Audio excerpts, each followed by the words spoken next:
Silicon city ಬೆಂಗಳೂರಲ್ಲಿ ಇವತ್ತು ಸಾಕಷ್ಟು ಸುದ್ದಿಗಳು ಸದ್ದು ಮಾಡಿವೆ. ಡಾಕ್ಟರ್ ರಾಜ್ಕುಮಾರ್ಗೆ ನಟ ಚೇತನ್ ಅಪಮಾನ ಮಾಡಿದ್ದಾರೆ. ಅಣ್ಣವರ ಅಭಿಮಾನಿಗಳ ಕೆಂಗಣ್ಣಿಗೆ ಗುರಿಯಾಗಿದ್ದಾರೆ.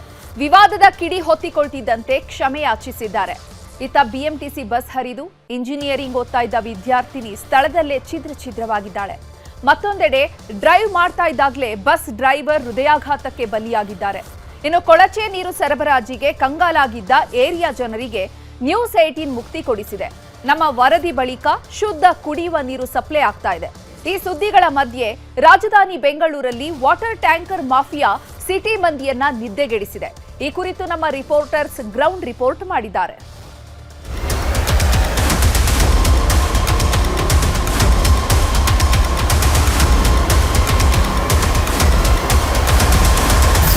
ರಾಜಧಾನಿ ಬೆಂಗಳೂರಲ್ಲಿ ಸಾಲು ಸಾಲು ಸಮಸ್ಯೆಗಳು ತಾಂಡವವಾಡುತ್ತಿವೆ.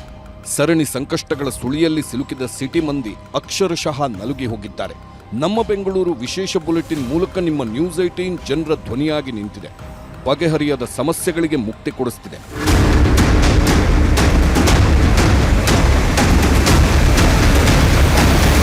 ಕುಡಿಯೋದಕ್ಕೂ ನೀರಿಲ್ಲದೆ ಉಮರ್ ನಗರ ಹಾಗೂ ಸಾರಾಯಿಪಾಳ್ಯದ ಜನ ಕಂಗೆಟ್ಟು ಹೋಗಿದ್ರು. ಕೊಳಚೆ ನೀರನ್ನೇ ಕುಡಿದು ಜೀವನ ಸಾಗಿಸುವ ಸ್ಥಿತಿ ನಿರ್ಮಾಣವಾಗಿತ್ತು. ಈ ಬಗ್ಗೆ ನಿಮ್ಮ ನ್ಯೂಸ್ 18 ಅಖಾಡಕ್ಕಿಳಿದು ರಿಯಾಲಿಟಿ ಚೆಕ್ ನಡೆಸಿತ್ತು. ಎರಡೂ ಏರಿಯಾಗಳ ನೀರು ಕುಡಿಯೋದಕ್ಕೆ ಯೋಗ್ಯವಲ್ಲ ಅನ್ನೋದನ್ನ ಸಾಬೀತು ಮಾಡಿತ್ತು. ನಿದ್ದೆಗಣ್ಣಲ್ಲಿದ್ದ ಅಧಿಕಾರಿಗಳನ್ನ ಬಡಿದಬ್ಬಿಸೋ ಕೆಲಸ ಮಾಡಿತ್ತು.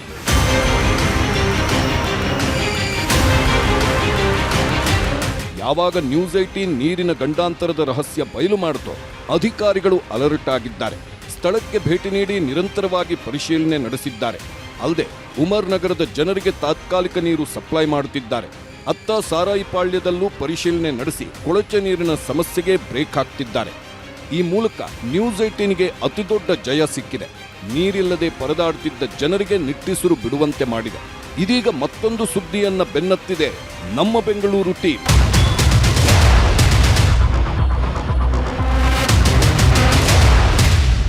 ಬೆಂಗಳೂರಿನಲ್ಲಿ ಬೇಸಿಗೆಗಾಲ ಶುರುವಾದರೆ ಕುಡಿಯುವ ನೀರಿಗೂ ಕೂಡ ಹಾಹಾಕಾರ ಉಂಟಾಗುತ್ತೆ. ಇದನ್ನೇ ಬಂಡವಾಳ ಮಾಡಿಕೊಳ್ಳುವಂತಹ ವಾಟರ್ ಟ್ಯಾಂಕರ್ ಮಾಫಿಯಾ ಕೂಡ ಬೆಂಗಳೂರಿನಲ್ಲಿ ಪ್ರತಿ ಬೇಸಿಗೆಗಾಲದಲ್ಲೂ ತಲೆ ಎತ್ತುತ್ತೆ. ಈ ಬಾರಿಯೂ ಕೂಡ ತಲೆ ಎತ್ತಿದೆ. ಇದರಿಂದಾಗಿ ಜನಸಾಮಾನ್ಯರಿಗೆ ಬಹಳ ದೊಡ್ಡ ಸಮಸ್ಯೆ ಆಗಿದೆ. ಇದನ್ನು ಮಟ್ಟ ಹಾಕೋದಕ್ಕೆ ಏನೆಲ್ಲ ಕ್ರಮಗಳನ್ನು ತೆಗೆದುಕೊಳ್ಳಲಾಗಿದೆ ಅನ್ನೋದ್ರ ಬಗ್ಗೆ ಇವತ್ತಿನ ಈ ಸ್ಟೋರಿಯಲ್ಲಿ ನಾವು ನೋಡ್ತಾ ಹೋಗೋಣ.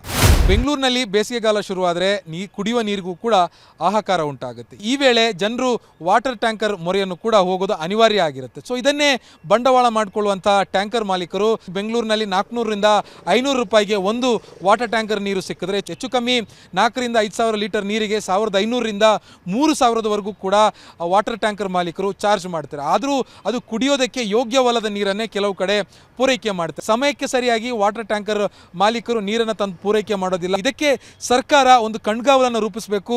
ವಾಟರ್ ಟ್ಯಾಂಕರ್ ಮಾಫಿಯಾಗೆ ಮೂಗುದಾರ ಹಾಕೋದು ಅಗತ್ಯ. ಹೀಗೆ ಆದರೆ ಮುಂದಿನ ದಿನಗಳಲ್ಲಿ ಬಡವರ ಕೈಗೆ ನೀರು ಕೂಡ ಸಿಗದೇ ಇರುವಂಥ ಪರಿಸ್ಥಿತಿ ಬೆಂಗಳೂರಿನಲ್ಲಿ ನಿರ್ಮಾಣ ಆಗುತ್ತೆ ಅನ್ನುವಂಥ ಆತಂಕವನ್ನು ಬೆಂಗಳೂರಿನಲ್ಲಿರುವಂಥ ಜನಸಾಮಾನ್ಯರು ವ್ಯಕ್ತಪಡಿಸ್ತಾ ಇರುವಂಥದ್ದು.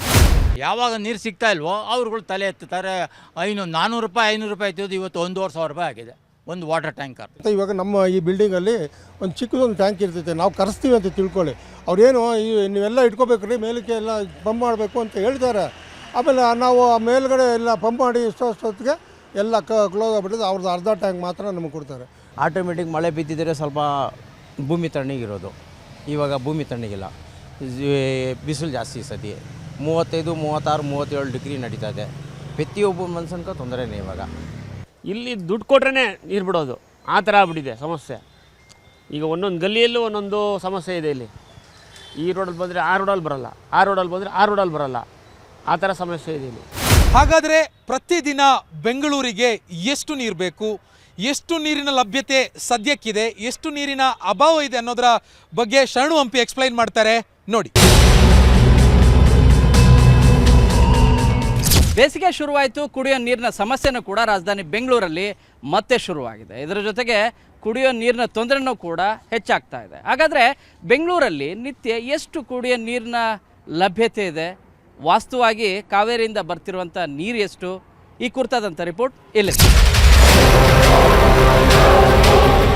ಮಹಾನಗರಿ ಬೆಂಗಳೂರಿಗೆ ಪ್ರತಿನಿತ್ಯ 2600 MLD ನೀರು ಬೇಕಾಗತ್ತೆ. ಇದರಲ್ಲಿ 1450 MLD ನೀರನ್ನು ಕಾವೇರಿಯಿಂದ ಪೂರೈಕೆ ಆಗ್ತಾ ಇದ್ದರೆ ಇನ್ನು 650 MLD ನೀರು ಅಂತರ್ಜಲದ ಮೂಲಕ. ಬೇಸಿಗೆ ಬರ್ತಿದ್ದಂತೆ ಈ ಅಂತರ್ಜಲ ಪ್ರಮಾಣ ಕಡಿಮೆ ಆಗುತ್ತೆ, ಹಲವು ಕಡೆಗೆ ಅಂತರ್ಜಲನೇ ಇರೋದಿಲ್ಲ. ಇದರಿಂದಾಗಿ ವಾಟರ್ನ ಅಭಾವ, ನೀರಿನ ಅಭಾವ ಏನಿದೆ ಅದು ಹೆಚ್ಚಾಗ್ತಾನೆ ಹೋಗ್ತದೆ. ಸೊ ಈ ಹಿನ್ನೆಲೆಯಲ್ಲಿ ವಾಟರ್ ಟ್ಯಾಂಕ್ ಮಾಫಿಯಾ ಹೆಚ್ಚಾಗ್ತದೆ. ಅದರಲ್ಲೂ ಕೂಡ ಪ್ರತಿ ಟ್ಯಾಂಕರ್ ಸಾಮಾನ್ಯ ದಿನಗಳಲ್ಲಿ ಅಂದರೆ ಚಳಿಗಾಲ ಮತ್ತು ಮಳೆಗಾಲದ ಹೊತ್ತಲ್ಲಿ ಇದ್ದಂಥ ದರಕ್ಕೂ ಮತ್ತು ಈಗ ಕೇಳ್ತಿರುವಂಥ ದರಕ್ಕೂ ತುಂಬಾ ಅಜಗಜಾಂತರ ವ್ಯತ್ಯಾಸ ಇದೆ. 2 ಪಟ್ಟು, ಕೆಲವು ಕಡೆಗೆ 3 ಪಟ್ಟು ಕೂಡ ಹೆಚ್ಚಾಗಿ ಕೇಳ್ತಾ ಇದ್ದಾರೆ. ಕುಡಿಯೋ ನೀರು ಕೂಡ ಕಾವೇರಿ ಕನೆಕ್ಷನ್ ಇಲ್ಲದೆ ಇರೋರು, ಯಾಕಂದರೆ ಅತಿ ಹೆಚ್ಚು ನಿಮಗೆ 20% ಈಗಲೂ ಕೂಡ ಅಂತರ್ಜಲವನ್ನೇ, ಬೋರ್ವೆಲ್ಲನ್ನೇ ನಂಬಿಕೊಂಡಿರೋರಿಗೆ ಬೇಸಿಗೆ ಹೊತ್ತಲ್ಲಿ ಕಾವೇರಿ ಕನೆಕ್ಷನ್ನ ತೆಗೆದುಕೊಳ್ಳಿಕ್ಕೆ ಹೋಗ್ತಾರೆ. ಆದರೆ ಕಾವೇರಿ ಕನೆಕ್ಷನ್ ಈಸಿಯಾಗಿ ಸಿಗ್ತಾ ಇಲ್ಲ. ನಾವು ಏನು ಮಾಡಬೇಕು, ಕನೆಕ್ಷನ್ ಕೇಳ್ತಾ ಹೋದರೆ ಲಕ್ಷಾಂತರ ರೂಪಾಯಿ ಹೇಳ್ತಾರೆ, ಏನು ಮಾಡಬೇಕು ಅಂತೇಳಿ ಜನರು ಪ್ರಶ್ನೆ ಮಾಡ್ತಾರೆ.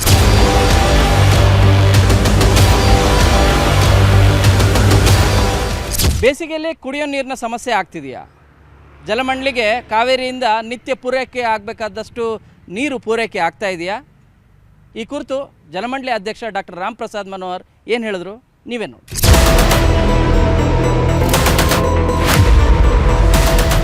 ನಾನು ಸಾರ್ವಜನಿಕರಲ್ಲಿ ಮನವಿ ಮಾಡ್ತೀರಂದರೆ, ಈ ರೀತಿ ಒಂದು ಸರಿಗೆ ಸಮಸ್ಯೆ ಬಂದಾಗ ಟ್ಯಾಂಕರ್ಗಳಿಗೆ ಹೆಚ್ಚು ಜನ ಬಂದು ದುಡ್ಡು ತೊಗೊಳ್ಳೋದಕ್ಕಿಂತ ನೀವು ಕಾವೇರಿ ಕನೆಕ್ಷನ್ ತೊಗೊಳ್ಳಿ. ನಾವು ಕಡಿಮೆ ದರದಲ್ಲಿ ಕೊಡ್ತಾಯಿದ್ದೀವಿ, EMI ರೂಪದಲ್ಲಿ ಕೊಡ್ತಾಯಿದ್ದೀವಿ. ಹೆಚ್ಚಿನ ಅನುಕೂಲ ಆಗಲಿದೆ, ಒಳ್ಳೆಯ ಗುಣಮಟ್ಟದ ನೀರಿದೆ, ಹಾಗಾಗಿ ಮನೆ ಬಾಗಿಲಿಗೆ ನೀರು ಬರುತ್ತದೆ. ನಮ್ಮ ಹತ್ರ ನೀರಿನ ಲಭ್ಯ ಇದೆ, ಕನೆಕ್ಷನ್ ತೊಗೊಳ್ಳಿ ಅಂತ ಈ ಸಂದರ್ಭದಲ್ಲಿ ಮನವಿ ಮಾಡ್ತೀವಿ. ಕಾವೇರಿ ನೀರು ಸಿಗದೆ ಟ್ಯಾಂಕರ್ಗಳನ್ನೇ ನಂಬಿರುವಂಥ ಏರಿಯಾಗಳ ಪರಿಸ್ಥಿತಿ ಹೇಗಿದೆ? ಈ ಕುರಿತು ನ್ಯೂಸ್ 18 ರಿಯಾಲಿಟಿ ಚೆಕ್ ನಡೆಸ್ಕೊಟ್ಟಿದ್ದಾರೆ ಮುನಿರಾಜು. ನಗರದಲ್ಲಿ ಬೇಸಿಗೆಯ ಬಿಸಿಲು ಹೆಚ್ಚಾಗಿದೆ. ಕುಡಿಯುವ ನೀರಿಗಾಗಿ ಜನ ಪರದಾಡುವಂತ ಪರಿಸ್ಥಿತಿ ಕಂಡು ಬರ್ತಾ ಇದೆ. ನಾವೀಗ ಕಾವಲ್ ಬೈರಸಂದ್ರ ದೊಡ್ಡಣ್ಣ ನಗರದಲ್ಲಿದ್ದೀವಿ. ಈ ಒಂದು ಏರಿಯಾದಲ್ಲಿ ಕಾವೇರಿ ನೀರಿಗಾಗಿ ತಿಂಗಳುಗಟ್ಟಲೆ ಕಾಯಬೇಕಾಗುತ್ತೆ. ವಾಟರ್ ಟ್ಯಾಂಕರ್ ಅಂತ ಹೋದ್ರೆ 100 ರೂಪಾಯಿ ಸುಲಿಗೆ ಆಗ್ತಾ ಇದೆ. ಹಾಗಾದ್ರೆ ಈ ಏರಿಯಾದ ಜನ ಕುಡಿಯೋದಕ್ಕೆ ಏನೆಲ್ಲ ಕಷ್ಟ ಪಡ್ತಾ ಇದ್ದಾರೆ ಗೊತ್ತಾ? ನೋಡೋಣ.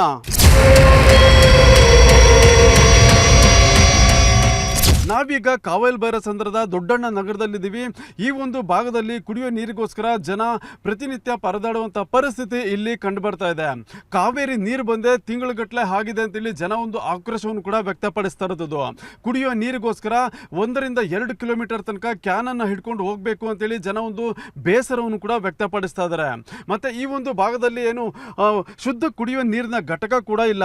ಇಲ್ಲಿಂದ ಸುಮಾರು 2 ಕಿಲೋಮೀಟರ್ ದೂರ ಹೋದರೆ ಅಲ್ಲಿ ನೀರನ್ನು ಖರೀದಿ ಮಾಡಿ ತರಬೇಕು ಅಂತೇಳಿ ಒಂದು ಆಕ್ರೋಶವನ್ನು ಕೂಡ ಇಲ್ಲಿನ ಸ್ಥಳೀಯರು ವ್ಯಕ್ತಪಡಿಸ್ತಾ ಇದ್ದಾರೆ.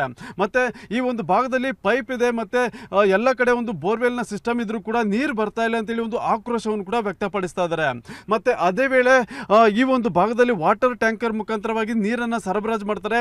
ಆದರೆ ಬೇಕಾದಂಥ ವ್ಯಕ್ತಿಗಳಿಗೆ ಮಾತ್ರ ಆ ಒಂದು ನೀರನ್ನು ಪೂರೈಕೆ ಮಾಡ್ತಾರೆ. ಇನ್ನು ಜನಸಾಮಾನ್ಯರು ಯಾರಾದರೂ ನೀರನ್ನು ಆ ವಾಟರ್ ಟ್ಯಾಂಕರ್ ಮುಖಾಂತರ ನೀರು ಹಿಡಿಯೋದಕ್ಕೆ ಹೋದರೆ ಅಲ್ಲಿಂದ ಏನು ಟ್ಯಾಂಕರ್ ಸಮೇತ ಮಾಯ ಆಗ್ತಾರೆ ಅಂತೇಳಿ ಒಂದು ಬೇಸರವನ್ನು ಕೂಡ ಈಗ ವ್ಯಕ್ತಪಡಿಸ್ತಾ ಇರೋದು.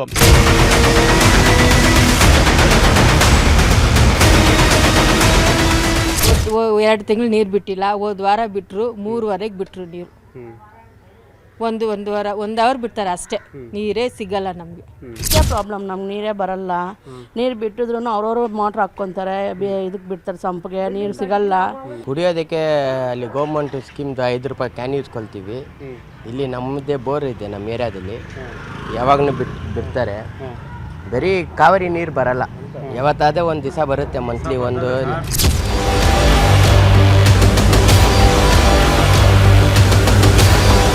ವಾಟರ್ ಟ್ಯಾಂಕ್ ಮಾಫಿಯಾ ಯಾವ ರೀತಿ ಕೆಲಸ ಮಾಡ್ತಾ ಇದೆ, ಎಷ್ಟೆಷ್ಟು ವಸೂಲಿ ಮಾಡ್ತಾರೆ ಅನ್ನೋದ್ರ ಬಗ್ಗೆ ಶರಣು ಹಂಪಿ ಹೇಳ್ತಾರೆ, ನೋಡೋಣ.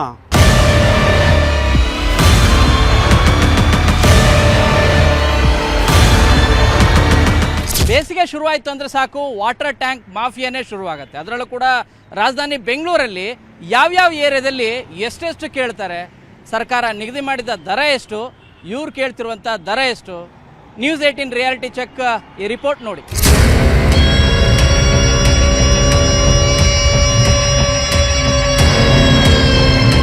ಬೇಸಿಗೆ ಶುರುವಾಯಿತು ಅಂದರೆ ಸಾಕು, ರಾಜಧಾನಿ ಬೆಂಗಳೂರಲ್ಲಿ ವಾಟರ್ ಟ್ಯಾಂಕ್ ಮಾಫಿಯಾನೇ ಶುರುವಾಗುತ್ತೆ.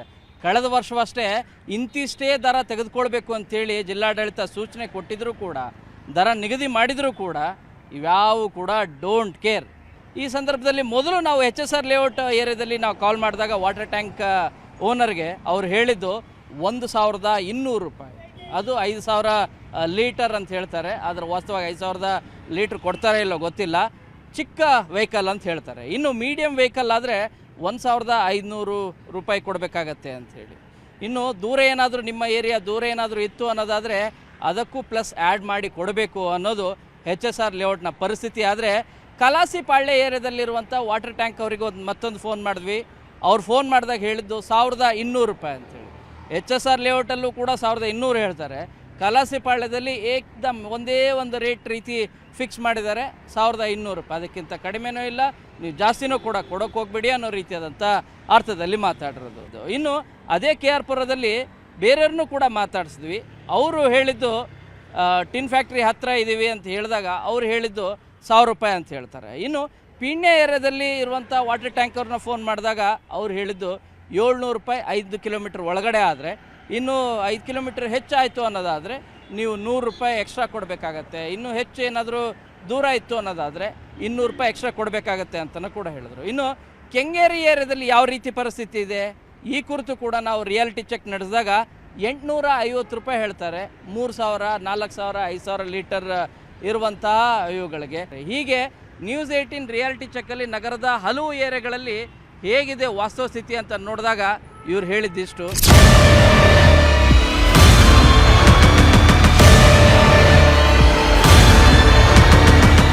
ನೀರು ಬಗ್ಗೆ ತುಂಬ ತೊಂದರೆ ಆಗಿದೆ ಸರ್. ನಾವಿರೋದು ಶ್ರೀನಗರ, ಸರಿಗೆ ಬರ್ತಾಯಿಲ್ಲ ಸರ್ ನೀರು. 11 ಗಂಟೆಗೆ ಬಿಡ್ತಾನೆ, 1 ಅವರ್ 1 ಅವರ್ವರೆಗೆ ಆಫ್ ಮಾಡಿಬಿಡ್ತಾನೆ. ಅರ್ಧ ಸೊಪ್ಪು ಸಿಗೋಲ್ಲ ಸರ್, ಭಾರಿ ಕಷ್ಟ ಆಯ್ತು ಸರ್ ನೀರು. ನಾವು ಟ್ಯಾಂಕ್ ಹೋದರೆ 1,500 2,000 ಕೇಳ್ತಾರೆ. ಈಗ ಭಾರಿ ಸರ್ಕಾರಕ್ಕೆ ನೀವು ಗಮನ ಕೊಟ್ಟು ವಾಟ್ರ್ ಬಗ್ಗೆ ಸಾಲ್ವ್ ಮಾಡ್ಬೇಕು ಸರ್, ದಯವಿಟ್ಟು ನೀವು. ಕಾವೇರಿ ನೀರದ್ದು ಭಾರಿ ಪ್ರಾಬ್ಲಮ್ ಆಗ್ಬಿಟ್ಟಿದೆ ನಮಗೆ. ಏನೋ ಮೊದಲು 3 ದಿವ್ಸಕ್ಕೊಂದ್ಸರಿ ಏನೋ ಅದಕ್ಕೆ ಏನೋ ಬಿಡ್ತಾಯಿದ್ರು, ಇವಾಗ ಅದು ನಿಲ್ತೋಗಿದೆ. ಹೇಳಿ ಎಮರ್ಜೆನ್ಸಿ ಬೇಕು ಟ್ಯಾಂಕ್ನಲ್ಲಿ ಕರ್ಕೋಬೇಕಂತ 2,500 3,000 ಹೇಳ್ತಾರೆ, 2,500 3,000 ಹೇಳ್ತಾರೆ. ಎಲ್ಲಿಂದ ತರೋದು ಸರ್? ಈ ವಾಟರ್ ಟ್ಯಾಂಕ್ ಮಾಫಿಯಾಕ್ಕೆ ಏನೆಲ್ಲ ಕಡಿವಾಣ ಹಾಕಿದೆ ಜಲಮಂಡಳಿ ಮತ್ತು ಸರ್ಕಾರ, ಈ ಕುರಿತು ರಿಪೋರ್ಟ್ ನೀಡಿದ್ದಾರೆ ಆಶಿಕ್.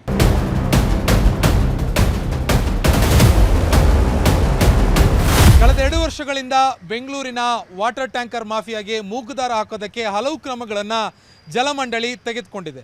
ಸರ್ಕಾರನೇ ಮುಂದೆ ನಿಂತು ಒಂದು ದರವನ್ನು ಕೂಡ ನಿಗದಿ ಮಾಡಿದೆ. ಹಾಗಿದ್ರೆ ಏನೆಲ್ಲ ಕ್ರಮಗಳನ್ನು ಈ ವಾಟರ್ ಟ್ಯಾಂಕರ್ ಮಾಫಿಯಾಗೆ ಮೂಗುದಾರ ಹಾಕೋದಕ್ಕೆ ತೆಗೆದುಕೊಳ್ಳಲಾಗಿದೆ ಮತ್ತು ಸರ್ಕಾರ ನಿಗದಿ ಮಾಡಿರುವಂಥ ದರ ಎಷ್ಟು ಅನ್ನೋದನ್ನು ಈ ಸ್ಟೋರಿಯಲ್ಲಿ ನಾವು ಡೀಟೇಲ್ ಆಗಿ ನೋಡ್ತಾ ಹೋಗೋಣ. ಬೆಂಗಳೂರಿನಲ್ಲಿ ಟ್ಯಾಂಕರ್ ಮಾಫಿಯಾವನ್ನು ತಡೆಗಟ್ಟೋದಕ್ಕೆ ಜಲಮಂಡಳಿ ಹಲವು ಕ್ರಮಗಳನ್ನು ತೆಗೆದುಕೊಂಡಿದೆ. ಇದರಲ್ಲಿ ಮುಖ್ಯವಾದದ್ದು ಸಂಚಾರಿ ಕಾವೇರಿ ಯೋಜನೆ. ನಗರದಲ್ಲಿ ನೀರು ಪೂರೈಕೆಗಂತಲೇ 500ಕ್ಕೂ ಅಧಿಕ ಟ್ಯಾಂಕರ್ಗಳನ್ನು ಇದೀಗ BWSSB ಬಳಕೆಯನ್ನು ಮಾಡ್ತಾ ಇದೆ. 4,000ದಿಂದ 12,000 ಲೀಟರ್ವರೆಗೂ ಕೂಡ ಏಕಕಾಲದಲ್ಲಿ ನೀರನ್ನು ಸರಬರಾಜು ಮಾಡುವಂಥ ವ್ಯವಸ್ಥೆ ಈ ಕಾವೇರಿ ಯೋಜನೆಯಿಂದ ಜಲಮಂಡಳಿ ಮಾಡ್ತಾ ಇದೆ. ಬೇಕಾಬಿಟ್ಟಿ ದರ ವಸೂಲಿ ಏನು ಮಾಡಲಾಗ್ತಾ ಇತ್ತು ಅದಕ್ಕೂ ಕೂಡ ಹಲವು ರೀತಿಯಲ್ಲಿ ಬ್ರೇಕನ್ನು ಹಾಕ್ಕೊಂಡಿದ್ದಾರೆ. ಯಾವ ಖಾಸಗಿ ವಾಟರ್ ಟ್ಯಾಂಕರ್ ಮಾಲೀಕರು ಜನರಿಗೆ ನೀರನ್ನು ಪೂರೈಕೆ ಮಾಡಬೇಕು ಅಂತಂದರೆ ಅವರೆಲ್ಲರೂ ಕೂಡ BWSSBಯಲ್ಲಿ ಮೊದಲು ರಿಜಿಸ್ಟ್ರೇಷನ್ ಮಾಡಿಸ್ಕೊಳ್ಬೇಕು. ರಿಜಿಸ್ಟ್ರೇಷನ್ ಮಾಡ್ಕೊಂಡ ಮೇಲೆ ನೀರು ಪೂರೈಕೆ ಮಾಡೋದಕ್ಕೆ ಅವಕಾಶ, ಇಲ್ಲದಿದ್ದರೆ ಕಾನೂನು ಕ್ರಮವನ್ನು ತೆಗೆದುಕೊಳ್ಳೋದಕ್ಕೂ ಕೂಡ ಜಲಮಂಡಳಿಗೆ ಅವಕಾಶ ಇದೆ. ಜಲಮಂಡಳಿ ವಾಟರ್ ಟ್ಯಾಂಕರ್ ಇರಲಿ ಅಥವಾ ಖಾಸಗಿ ವಾಟರ್ ಟ್ಯಾಂಕರ್ ಇರಲಿ, ಅವರೆಲ್ಲರೂ ಕೂಡ ಸರ್ಕಾರ ನಿಗದಿ ಮಾಡಿರುವಂತಹ ಈ ಒಂದು ದರವನ್ನಷ್ಟೇ ವಸೂಲಿ ಮಾಡಬೇಕು. ಜೊತೆಗೆ ಯಾರು ಈ ದರವನ್ನು ಉಲ್ಲಂಘನೆ ಮಾಡ್ತಾರೋ ಅಂಥವ್ರ ವಿರುದ್ಧ ದೂರನ್ನು ದಾಖಲಿಸೋದು ಕೂಡ ಸಾರ್ವಜನಿಕರಿಗೆ ಒಂದು ಅವಕಾಶವನ್ನು BWSSB ಅವರು ಕಲ್ಪಿಸ್ತಾ ಇರುವುದು. ಯಾವುದೇ ರೀತಿಯಲ್ಲಿ ಬೆಂಗಳೂರಿನಲ್ಲಿ ನಿರೀಕ್ಷಿತ ಮಟ್ಟದಲ್ಲಿ ನೀರಿನ ಸಮಸ್ಯೆ ಯಾವುದೇ ಇಲ್ಲ. ಕೆಲವೊಂದು ಭಾಗದಲ್ಲಿ ಎತ್ತರ ಪ್ರದೇಶಗಳಲ್ಲಿ ಎಲ್ಲೆಲ್ಲಿ ಬೋರ್ವೆಲ್ ಅವಲಂಬಿಸಿದ್ದಾರೆ ಅಲ್ಲಿ ಅವರಿಗೆ ಅಂತರ್ಜಲ ಮಟ್ಟ ಕಡಿಮೆ ಆಗಿರೋದ್ರಿಂದ ಅವರಿಗೆ ಕೆಲವೊಂದು ಸಮಯಗಳಲ್ಲಿ ನೀರಿನ ಅವಶ್ಯಕತೆ ಇರುತ್ತದೆ. ಆ ಸಂದರ್ಭದಲ್ಲಿ ಕೂಡ ನಮ್ಮ ಟ್ಯಾಂಕರ್ ಮುಖಾಂತರ ಮಿನಿ ವಾಟರ್ ಸಪ್ಲೈ ಸ್ಕೀಮ್ ಮುಖಾಂತರ ಮಾಡ್ತಾ ಇದ್ದೀವಿ. ಜನರು ಕೂಡ ಕಟ್ಟುನಿಟ್ಟಿನ ಕ್ರಮಗಳನ್ನು ಇಂಥ ದಂಧೆಕೋರರ ವಿರುದ್ಧ ತೆಗೆದುಕೊಳ್ಬೇಕು ಅನ್ನುವಂಥ ಒಂದು ಬೇಡಿಕೆಯನ್ನು ಮುಂದಿಡ್ತಿದ್ದಾರೆ. ಬೆಂಗಳೂರಿನಿಂದ ಕ್ಯಾಮ್ರಾ ಪರ್ಸನ್ ಶಿವಪ್ಪ ಜೊತೆ ಆಶಿಕ್ ಮುಲ್ಕಿ, ನ್ಯೂಸ್ 8.